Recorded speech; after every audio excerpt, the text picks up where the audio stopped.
Welcome to Keep Hustling, where we are going past the why to get to the how. I'm your host, the always hustling Aaron Gordon, aka NY Risk Advisor, aka Mr. Keep Hustling. In this podcast, we will be diving deep into the professional and personal successes of our guests to find out how they hustled through the most difficult times in their life and their development to achieve the success they've gotten to today. So buckle up for what hopes to be an amazing ride. Let's get to it. Welcome to Keep Hustling with my guest, Kristen Clark. Kristen, thank you so much for being here. Oh, thank you, Aaron, for inviting me. I really do appreciate you taking out the time from the snowy mountains of California. Surprise. We were discussing before the differences between upstate New York and the mountains of California. And I just think that temperatures are different and the snow is obviously different. So it is what it is. But thank you for taking out your time for being here. You're so welcome. This is what I live for. I love it. Conversations. So I want to ask, and I tell everyone in every episode, and this will probably, eventually the loyal listeners are going to get upset about this, but it's fine. We're going to double down. Read the bio, check out the info before you listen to the episode because it'll help your inspiration. But your energy is on a different level. Your whole, Thank you. And I do want to talk about, we're going to get to making that and making a conscious decision to bring that into your professional life, because I think you've done that. And I think that that's incredible because a lot of people kind of bifurcate their personal energy and their personal vibes and their professional energy and their professional vibes. But where does that come from? Is Very it something well in your said, upbringing? by the way. Thank you. Is it something in your upbringing? Was there a moment where you were just like, because this is not, and I say this with respect and admiration, your energy for life professionally is not normal. And I'm not calling you abnormal. Nope. You know what I'm saying? Like we were just talking it. for a couple of minutes before. And I think it's part of your whole inspiration of others. And I think you know what I'm saying. So like, where exactly does that, what you're saying. It's not in the mold but it's also not like, it's also not nuts. You know what I mean? Like you're not a crazy person. So like, how did you decide to just embrace that? Did something happen? Is it in your upbringing? Like take us back to those moments. I'll tell you, there's a great story about Picasso and it's really short. He's sitting in a restaurant and a woman comes up to him and says, "Here's a napkin, just draw anything, I'll pay whatever." And Picasso draws on the napkin, he hands it to her, he says, "Okay, that'll be $10,000. And she's like, "You just did that in a couple minutes." And he's like, "No, it took my whole life."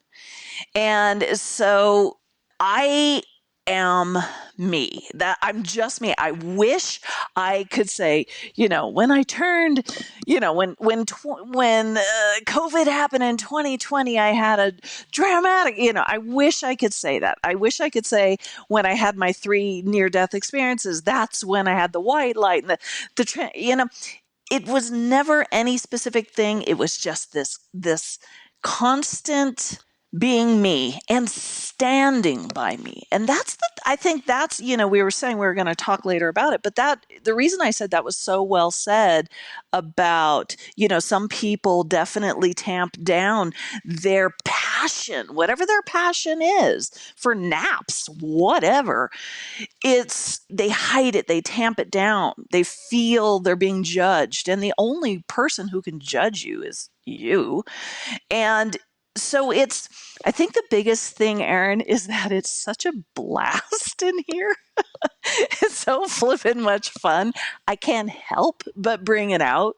And this is what I love. This is what I absolutely love. So I can't give you a specific time frame or was I born this way? I'm sure I was born this way. There's pictures of me and all my siblings, and I'm always the one in the corner with a giant ass grin on my face. And the biggest thing is the celebration of yourself, because when your number one fan, which is you, is celebrating you can't help but just be like, life is amazing. I agree, but I'm not taking my foot, as you said. By the way, I forgot to thank you for this in the open. Thank you for complimenting my New York energy, because we embrace that here. But yeah. I'm not taking my foot off the gas on that. And that is, you said you look back at the pictures, you see the big grin, and you know that you're unapologetically you, yet so many people would apologetically hide. And so, and obviously, Mm-hmm. and I think that it's something that I'm learning and that we're learning in the movement that is Keep Hustling and we talk about redefining and defining everyone's hustle and bringing out the best in yourself. And that's one of the great things about, I think there's a lot of challenging things that are going on in the world in 2025, but I think that's one of the good things, that people are embracing themselves. But you weren't born in 2025. I don't think you're a Gen Zer. I'm not either. Meaning that wasn't cool. That wasn't promoted. Embracing you. Yeah. And so it wasn't why? Cool. I Why? love that. And my more direct question is, like, I think every person, I think it would be hard for a person to embrace themselves, embrace their hustle, embrace their energy, share that with the world, and not think that it's awesome. But that requires the steps of doing it, and so many people don't. So many people out of fear don't. Meaning the Kristen that I'm talking to today looks back and says, "This is flipping awesome," right?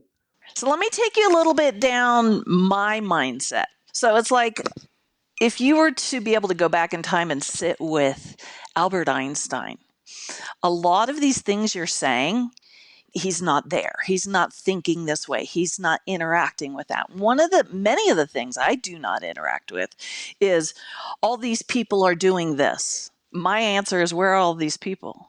It's just you and me. It's just you and me here right now. I don't see all these people. That's an assumption. And while it's a great little sandbox to play in, it can really halt this aspect of you, because it's so much stuff piling on top of this part of you. One of the greatest things, and I don't know where I saw this quote from, but the basis behind the quote is this: in this moment, right now, this just right here, right now, you are fresh. You are brand new. This version of you, with these thoughts and these questions and this lighting and this temperature in this room and at this particular second, has never existed before. And in the very next breath, you're going to be a whole new one. And the one that was in the breath before will never exist again. So to operate from that space, which you automatically do, you already do that, because there's no other space other than right now. But the thing is this: when we can move into this space and then erase all the backstories, every single one.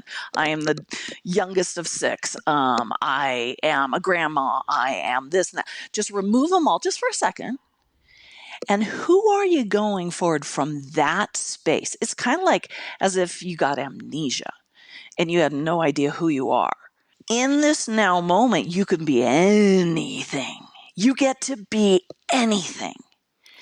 And you get to remove the worries, the fears, the judgments, there's all this going on outside of me. There's all this going out outside of me, which is a very sparkly space to get distracted from. And it's cool. It'll hold you down, though. You want to come up to this level, you're going to have to start being a little more solid in your convictions and stop letting circumstances, those assumptions, telling you what your world is. Because it's but not isn't true. it? Yeah, but I love that. I love that. And we're starting to dig one layer at a time. So I like what you're saying, but I do believe, and maybe, and I'm asking for clarification, not telling you that you're wrong. In that, that's okay. I don't think that a person can shed or should necessarily shed those foundational bricks that brought them to where that moment is. But see, your foundational bricks can be shifted at any time. And correct. They do. But I'm just saying, the part of that embracing is saying, I'll use a New York City skyscraper example just because it came to my head and I love New York City, right? The foundation is very wide and I can choose of which elevator, which vertical I'm going to embrace right now. But I think that it's very hard. I think that oftentimes what gets people down, and this just came to me as you were talking, and I appreciate you for the inspiration, is that very often people don't know where to start because they feel like they're made up of so much. Mm-hmm. And since they're made up of so many and so much diversity, right? Yeah. I might as well not try to embrace and live in this moment, as you're saying, which has never happened and will never happen again. It reminds me of that great quote. You and I are quote addicts, so it's fine. But yesterday's history, tomorrow's a mystery, and today's a gift. That's why we call it the present. That's such a cute one. I love that one. But I feel that so many people who I speak to on a daily basis fear that. Mm-hmm. Fear the analysis, fear the jumping There's off. more assumptions. Nice, Aaron. Right? But I'm being honest, right? And I love your honesty. I want you to be honest. But how many people can shed the assumptions? Again, I believe that when a person jumps off the cliff with the parachute, that moment is the most freeing moment because they've shed everything from the past and they're flying. Nice analogy. Right? I like that. That was a good one. And the air is crisp and it's flowing in their face, but nobody jumps off the cliff. But you keep saying nobody. You got very a lot. Few. There's very a lot few. of blanket statements going on in here. Welcome to New York. Welcome to New York. Everything is only my perspective is the only perspective. And you know what I'm saying? I'm going to agree with you right there. I'm going to fully agree with you. Your perspective is the only perspective because you can't get into other people's brains, right? And if we really, really want to go down a rabbit hole, we can help you to play with the realm that you are the only perspective. And I'm going to ask you a question and kind of take you here. Do you have any memory of not existing? Yeah. We got a lot of teachings that say this, but obviously not. And if we're playing with Occam's razor, the most obvious answer is the one that's right.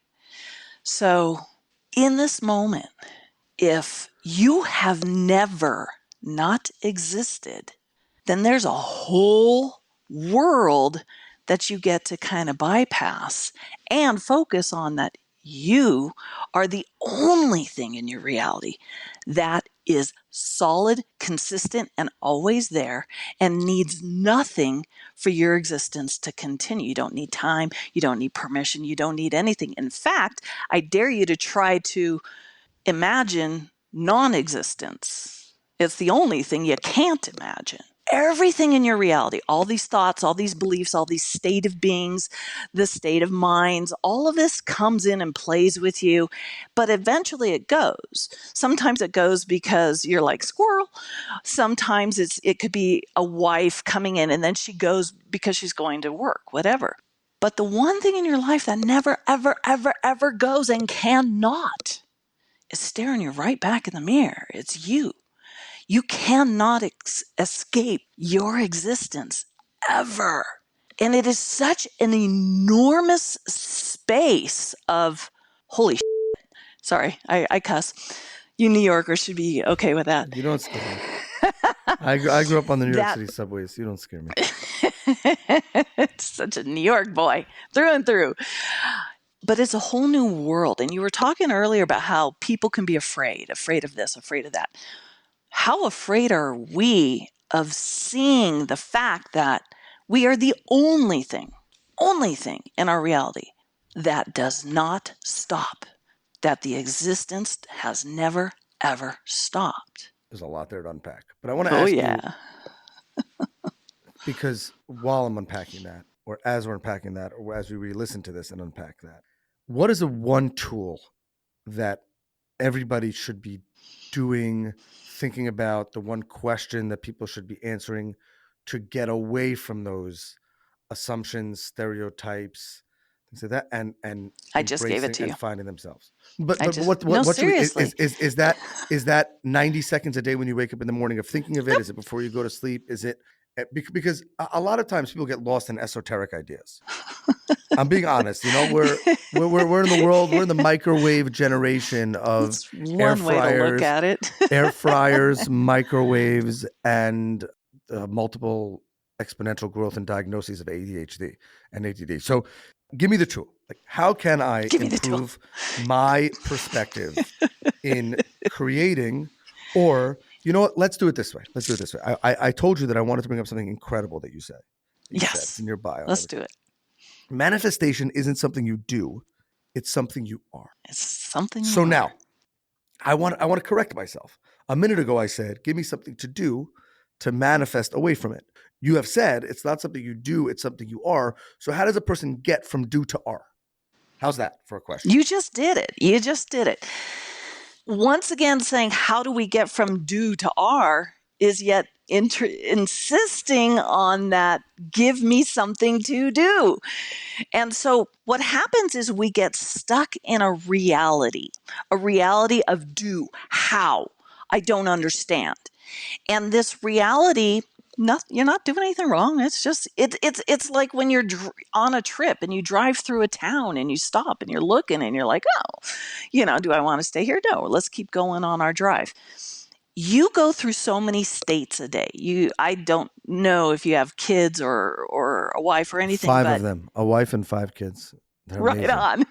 So you have the state of the father. And that state alone comes with its own manifestations. You don't have to do anything.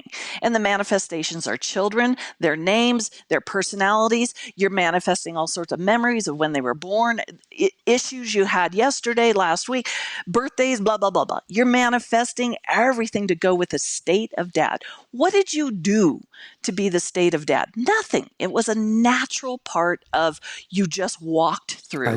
I survived the labor. What are you talking about? You survived the labor. It was very painful for me. Did you squeeze those babies out? Yeah, nothing to say. It was traumatic. Your wife is watching this. So then you have the state of the husband. Comes with its own manifestations. You don't have to do anything. You're just walking through life, not even realizing it, naturally. Ooh, naturally is the big word here, as the state of the husband. And this is a frequency. There's a frequency to the state of the husband. You have thoughts, you have beliefs, you have ways of being, ways of holding certain comments back and saying things, reading the room. There's a whole persona with that. Then you have the state of the podcast host. Comes with its own manifestations, memories, ideas, a title, what your guest is going to be like. You've got this whole thing, and you're constantly shifting these around. Then you have the state of the born and raised New York. The New Yorker state comes that's the with primary state, by the way. that's the umbrella state. There you go. That's the umbrella. All the others are underneath it. That's it. Yeah. And then you have the state of the subway rider and the state of the, brushing my teeth. There's so many states you move throughout the day. You don't think about how do I get to this state? How do I shift from father to husband? You don't think how. You just do. And this is what I'm talking about when I say manifestation is not a thing. It's something you are. It's the state and the natural manifestations that are already built into it, or you can call it creations or generations or whatever you want to do. You are creating this constantly, and you're never stopping and asking how. You just do it without thinking. And this is the part when you start playing in the house and you start splattering blanket statements all over your reality, that's another state too.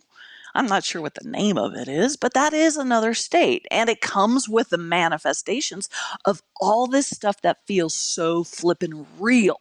This is the way the world is. Well, that's the way your world is. That is not the way my world is. And so these are all the invitations to open up just a little bit more and go, oh, there's a lot more out there than I've seen. There's a lot more states of being, state of mind, that I haven't explored yet. I haven't gotten to yet. You could be the next Joe Rogan. That's a whole different state. So there's so much available to you. And in this current state, you're just playing. Really, it truly is a giant sandbox with all sorts of toys. That's your manifestations. Yeah, but. No, I'm not going to butt that. I like that. Okay, I'm internalizing that. I love that. My risk advisor has to take some time. No, but. Can I tell you what a butt is? A butt is a deflection. What is it? No, it's not a deflection. It's, for lack of a better term, it's holding on to a smaller state that you're already done with. You've already outgrown it, but there's a comfort in there. There's a comfort in that familiarity. And so we but a lot. And it's also understanding that it's a baseline. It's It's kind of like, people will lose weight, but then they go back to their original weight, or they win a bunch of money, but then they go back to where they were when they won the money. That's a baseline. And it's just a comfortable space. It's a belief in ourself and who we are. This is my persona. Again, it's just a state. But so when you're in well, yeah, but, you take a moment and go, oh, what limitation am I fighting for here? Is there ever a time that a person should embrace the limitation? Absolutely. Again, not right or wrong, not And good or bad. and I'm not talking about like illegal activities or like obviously a person who like sees another person and says they want to stab them. Like I'm not obviously I don't think that disclaimer. Yeah, that's the disclaimer of all disclaimers. But you know what I mean? Like is there ever a time when a person should just say I want to be unlimited? Every person should be unlimited. Nobody should ever limit themselves. But in my current state, but exactly.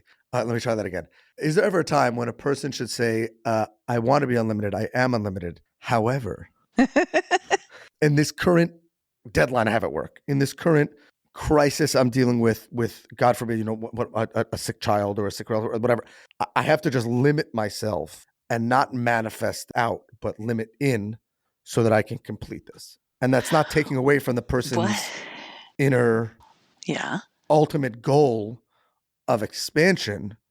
It just is a temporary limiting. Being unlimited? A little further. Take me a little further. What if what we perceive to be a limitation is actually being unlimited? How? Think of it like this. You're God. I don't know. Unlimited. That's not a position I want to be in. Let me just go with me, Aaron. Yeah. Story time here. Story time. Close my eyes. All right. You're God. You are unlimited. You've never known what pain and anything we consider limitation. You've never known any of those things. But in order to expand more, to be more of a God, you got to experience those things. You don't get to know what success is without failure, right?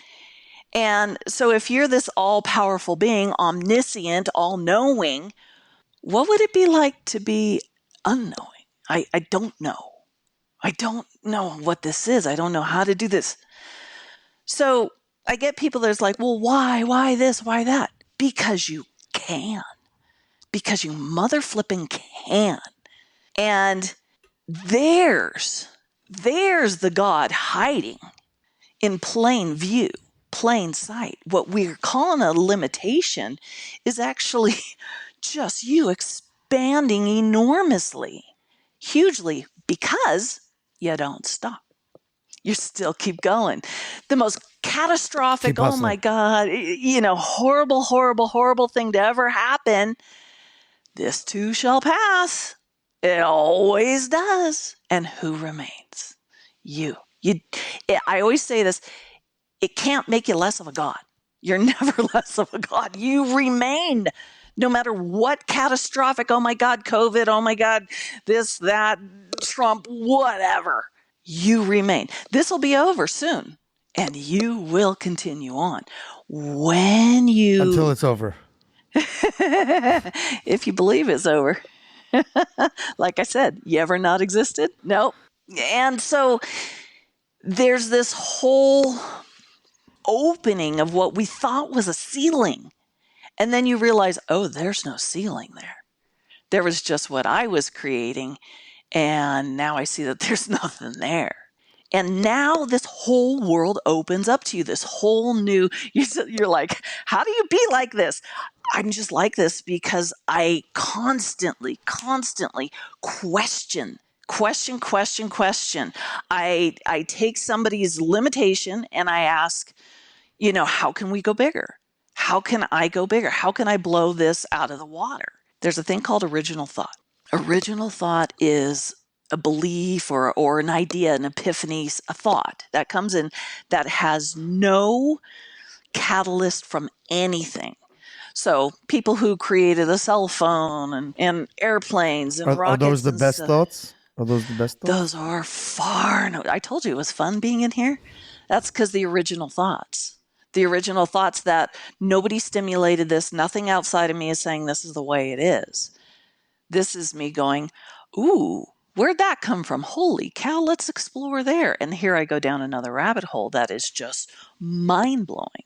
The epiphanies they're the best drug ever. Epiphanies are the best drug ever. I got you. I like that. I can dig that. I can dig that. You've had a couple already.